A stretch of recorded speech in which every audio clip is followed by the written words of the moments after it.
सावदा शहरात नगरपालिकेची नालेसफाई मोहीम जोमात, मुख्याधिकारी भूषण वर्मांचे नागरिकांना आवाहन। सावदा, तालुका रावेर, प्रतिनिधी अजहर खान। जळगाव जिल्ह्यातील रावेर तालुक्यातील सावदा शहरात नगरपालिकेने मुख्याधिकारी भूषण वर्मा यांच्या मार्गदर्शनाखाली नालेसफाईची मोठी मोहीम हाती घेतली आहे। गेल्या काही दिवसांपासून सुरू असलेल्या पावसामुळे शहरातील मोठे नाले आणि गटारी कचऱ्याने भरून दुर्गंधी पसरली होती।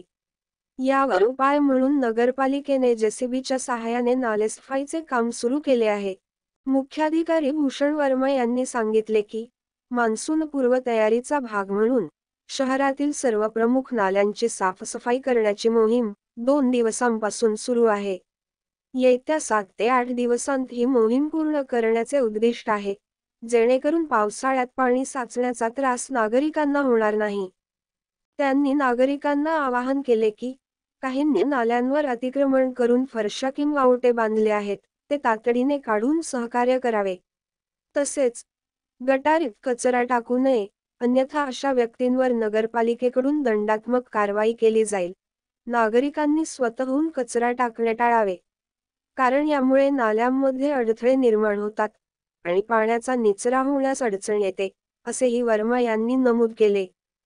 ही मोहीम यशस्वी झाल्यास पावसाळ्यात सावदा शहरातील पाणी साचण्याची समस्या मोठ्या प्रमाणात कमी होईल, असा विश्वास नगरपालिकेने व्यक्त केला आहे। नागरिकांनीही या उपक्रमाला सहकार्य करावे, असे आवाहन करण्यात आले आहे। मान्सूनपूर्व नालेसफाई आणि आपत्कालीन व्यवस्थेअंतर्गत नगरपरिषद क्षेत्रातील जे मोठे नाले आहेत, सर्व मोठे नाले साफसफाई करण्याची मोहीम हाती घेतलेली आहे। त्या अनुषंगाने मोहीम 2 दिवस झाले सुरू झालेली आहे। जेसीबीद्वारे मोठे नाले काढण्यासाठी काही नागरिकांची जर त्याच्यावर फरशा किंवा ओटे बांधलेले असतील तर नाल्यावरची फरशा आणि ओटे त्यांनी काढून घ्यावे, असे मी त्यांना आवाहन करतो। तसेच नागरिकांनी यानंतर नालीमध्ये स्वतःहून कचरा टाकू नये आणि त्या कचऱ्यामुळे नाल्या जाम होतात आणि मान्सूनमध्ये मोठा पाऊस आल्यास आपल्या परिसरामध्ये अडचण निर्माण होऊ शकते।